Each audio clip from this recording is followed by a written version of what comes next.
So the British Agricultural Revolution before had a system of what they call feudal system, where monarchs, kings, lords, or even the religious personals have the power to manipulate the people and the resources in that certain country.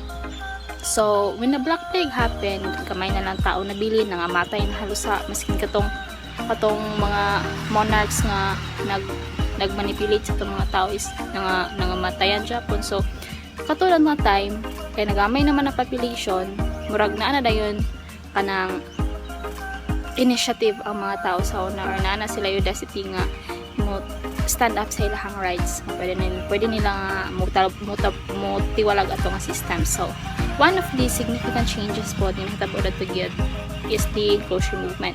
The enclosure movement is kanang nagpalit sila ilang land, ilahan na private, magilan na ng fence, ilahan nang malabat ang ilang own land nga napalit. So dadto nga time nagbag-o gid ilahang society, kay wala naman sila, dili naman sila magtrabaho nga para kay mubayad pa sila sa ilang lords. Pwede naman nga sila na magtrabaho dito para sila pagkaon, pwede na po nila mabaligya. So muna ang changes nga hitabo adto nga time. Shift to large scale farming. Shift to large scale farming is muna siya ang pagbago or paggamit pamagi sa pagtanom sa mekanarya o makatabang gini para pag-mechanize sa farming from small scale farming.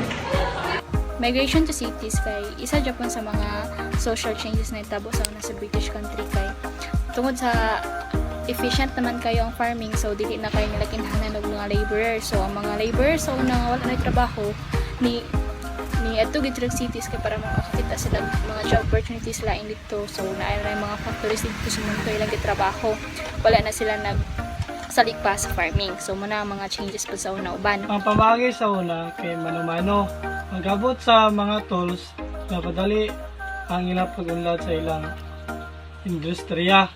Tungod sa pagdako sa mga dako sa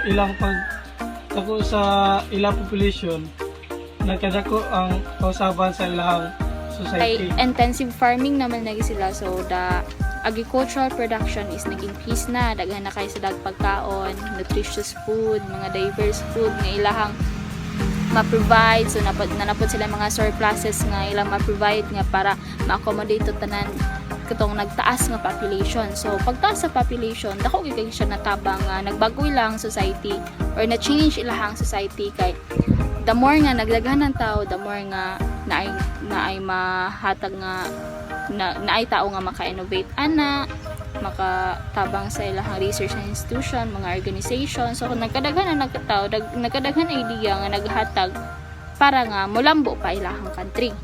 Education and innovation.